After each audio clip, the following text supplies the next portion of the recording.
The morning mist still hung low over the Texas plains when the German prisoners were ordered to line up. The year was 1944. The war in Europe still raged, but here, behind barbed wire and wooden towers, the world seemed strangely quiet. Boots pressed into damp soil, steam rose from mess pots, and somewhere a flag fluttered lazily against a pale sky. Among the rows of defeated men stood one officer who did not lower his head. Captain Franz Müller, once a decorated infantry leader who had shouted "Heil" before thousands, now stood in tattered khaki, his pride the only thing unbroken. He had lost his battalion at Monte Cassino, been captured near Naples, and shipped across the Atlantic with hundreds of others. During the voyage, he refused to eat, claiming he would not accept food from those who humiliated his country. But when the camp gates opened in Texas, what he found was not humiliation. It was something worse for a proud man to face: kindness. An American guard, barely 20, approached him now with a tin bowl of steaming soup. Müller didn't move. He just stared at the vapor twisting upward like smoke from a battlefield long gone. The guard said nothing, only held the bowl until the captain finally reached out. For a moment their hands almost touched, and Müller saw a faint tremor. Not of hatred, but of simple decency. Around them, no one spoke. The prisoners waited for an order that never came. There was no shouting, no rifles raised, only the sound of breath and the faint hiss of steam. Müller lifted the bowl slowly, watching his reflection quiver on the surface of the broth. He thought of the cold barracks in Poland, where prisoners of his own army had starved, of how he had once believed mercy was weakness. Now that belief wavered. He tasted the soup, salt, heat, humanity. The mist outside thickened, blurring the fence line and towers until the world seemed to dissolve into silence. He realized then that the war, at least for him, was ending not with surrender papers or gunfire, but with this quiet, steaming bowl. If you value stories like this, don't forget to like and subscribe. It helps preserve forgotten chapters of history.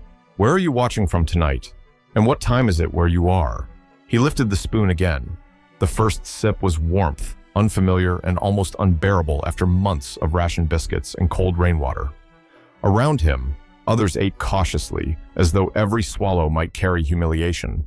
Steam curled through the air like ghosts of the front lines they had left behind. Then a voice from the next bench, Private Weber, a farmhand from Bremen, whispered, "Is it poisoned?" Müller did not look up. "No," he answered quietly. "It's kindness." The words cut through the barracks like the crack of a rifle, not from anger, but from the shock of what they meant. No one responded. The men kept eating, but the rhythm of their spoons slowed. For years, they had been told that mercy was a disguise for weakness, that the enemy's compassion was manipulation. Yet here they were, fed before the guards ate, served hot soup while thousands back home starved among the ruins. Müller looked around. The Americans who brought the food did not sneer or laugh. They worked with the calm efficiency of men fulfilling a duty, not delivering punishment. Behind the serving line, an older cook hummed a tune. "Swing low, sweet chariot." Something Müller had heard once on a radio intercept years earlier in a completely different world. Later that night, lying on a cot, he could still taste the salt on his lips. He wrote in his small camp-issued notebook, "Today I ate from the enemy's hand. They did not mock me. They did not gloat. They simply served. I don't know if that makes them stronger or me smaller." He hesitated, then closed the book. Pride was supposed to be armor, but what if armor could melt from the heat of a single gesture? Outside, a guard patrolled with his flashlight sweeping over the barbed wire. The beam caught Müller's face for a second. He expected suspicion. Instead, the guard simply nodded, a silent acknowledgement, soldier to soldier. In the darkness, the captain felt something stir. It was not gratitude, not yet. It was confusion. And that confusion frightened him more than any battle ever had. He turned on his side, staring at the ceiling, hearing the soft breathing of hundreds of men who had been taught to see kindness as danger. For the first time since his capture, Müller did not dream of escape. He only wondered, what kind of enemy shows mercy when victory is already theirs? By morning, he had no answer. But the question would follow him, haunting every meal, every smile, every act of decency he would witness inside that fence. The camp woke to the sound of a distant bell and the smell of coffee. Real coffee, not the bitter roasted barley substitute the Wehrmacht used. The prisoners lined up again, but something had changed. The guards didn't shout. No boots kicked at the dirt. Instead, a corporal simply pointed toward the chow line and said, "Take your time, gents." The phrase sounded odd in German ears, like a joke without mockery. Müller watched the morning unfold. A young medic with freckles handed out aspirin to a feverish prisoner, calling each man by number and ending with a quiet "sir." The absurdity struck him harder than any insult could have. Sir? The word had followed him from his own soldiers, never from an enemy. In the work camp beyond the barracks, the men were assigned to pick cotton beside African-American laborers and Mexican field hands. It was the first time many of them had seen such a mixture of faces working together and laughing together. A corporal leaned against a truck, sharing cigarettes with both groups. No one stood higher, no one barked orders. The sun poured down across endless white rows, and Müller's rigid beliefs began to blister under its heat. During a short break, one German prisoner muttered, "They treat us better than our officers did." Another answered, "They treat us like men." Müller paused, fingers tight on the cotton sack, then said softly, "Then maybe we'll remember how to be one." That night, the camp felt eerily peaceful. A harmonica played somewhere, an old American folk tune that carried across the barracks like wind through ruins. Müller sat by the window, watching guards share sandwiches with a pair of prisoners repairing the fence. The Americans didn't fear sabotage, they trusted. That trust, reckless, naive, yet somehow powerful, unsettled him. He noted in his diary, "This camp is strange. No hatred, no shouting, no speeches, only rules, food, and silence. It is as if we are being taught a different kind of discipline, one made of decency." The next morning, he saw a guard return a stolen spoon to a prisoner instead of punishing him. "You forgot this," the guard said, smiling. The moment passed quickly, unnoticed by most. But for Müller, it was the day the war's moral map began to reverse. As dusk fell, the camp lights glowed against the barbed wire like lanterns, guiding lost men home. The sound of utensils tapping against metal bowls filled the air, rhythmic and calm. Not as prisoners eating, but as human beings relearning what peace felt like. The war outside still raged, yet inside this quiet fence, something profound was happening. The defeated were being disarmed, not by weapons, but by humanity itself. That evening, Müller sat at the small wooden table near his bunk. A piece of paper lay before him, creased at the corners. He had managed to save it from a Red Cross parcel, the first blank page he had held in months. Slowly, he began to write. "My dearest Anna," he began, "I don't know if I am still the man you married. War has changed me in ways I cannot explain. Yet, it is not defeat that humbles me now, but the strange kindness of our captors." His hand trembled. He wrote of the meals that came without insult, the medicine freely given, the guards who smiled as they passed. He described the absurd sight of an American sergeant carefully fixing the camp's broken clock, saying, "Can't have you gents living without time." For a man who had once believed the enemy to be barbarians, it was a confession too dangerous to send. Müller stopped writing. The candlelight flickered over his face, revealing a mix of disbelief and shame. He could not let this letter leave the camp, not with words that might sound like betrayal to those still fighting. He folded the paper, stared at it, then tore it carefully down the middle. The pieces fluttered into a small tin can like snowflakes. At that moment, footsteps approached. A guard, Private Thompson, paused by the table. He noticed the broken pencil in Müller's hand and quietly placed a new one beside him. "Here, sir," he said softly, "you shouldn't have to write with a splinter." Then he walked away. Müller looked at the pencil, its wood smooth and yellow under the dim light. Such a small gesture, yet it struck deeper than any speech about democracy or freedom. This was not propaganda, it was instinct, the ordinary decency of one human to another. He wrote again in his diary, "A man who shares his enemy's language may win an argument, but a man who shares his enemy's kindness may win his soul." Outside, rain began to fall. Droplets slid down the tin roof, soft and rhythmic. Müller listened, realizing how long it had been since he had heard rain without fear of bombs. Each drop sounded like absolution, washing away the noise of war. He placed the new pencil beside his cot and whispered, almost to himself, They fight with gentleness. It was not yet surrender, but it was no longer defiance. Something inside him had begun to bow, not to power, but to grace. The news reached Camp Hearne just after midnight. The guards moved through the barracks whispering, "Germany has surrendered." The words fell like stones into still water, spreading disbelief through the dim-lit rows of bunks. Some prisoners wept. Others stared into space as if the earth beneath them had vanished. Franz Müller sat upright, motionless. His hands were clasped, his knuckles white. All around him, men argued about Hitler, about betrayal, about what would happen to their families. But Müller heard nothing. For years, he had fought for a cause he believed was destiny. Now, destiny had ended with a telegram and a silence more terrible than battle. He walked outside into the cool night. The camp was still. The floodlights painted the wire fence in pale silver.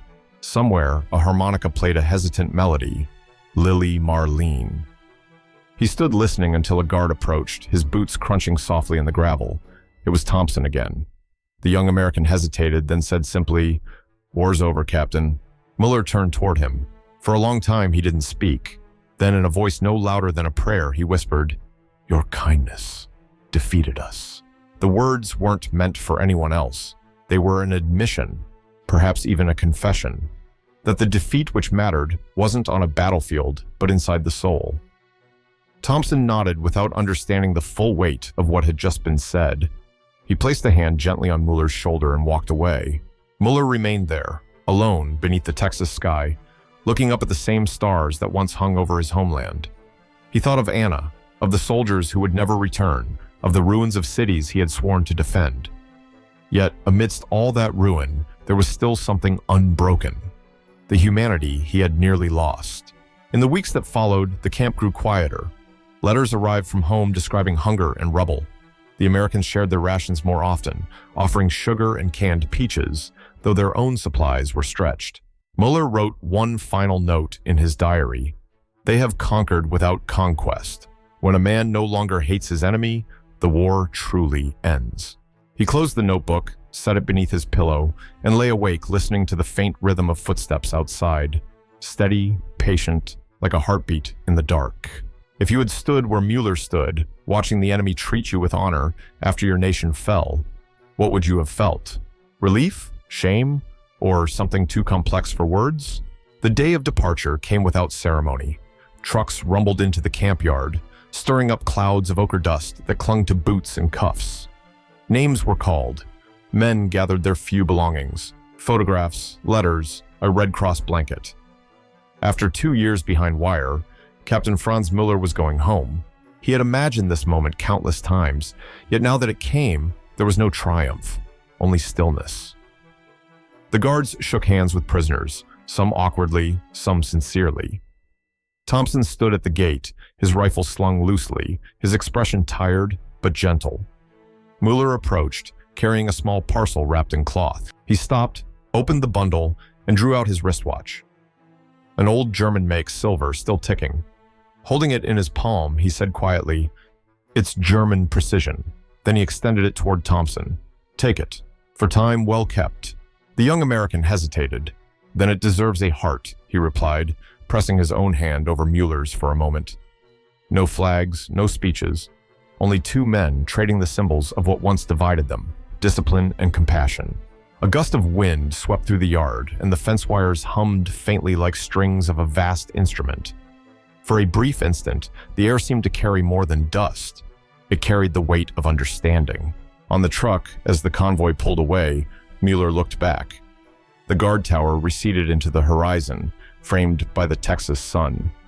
The watch ticked steadily in Thompson's pocket, measuring seconds that neither man would ever share again, yet somehow belonged to both.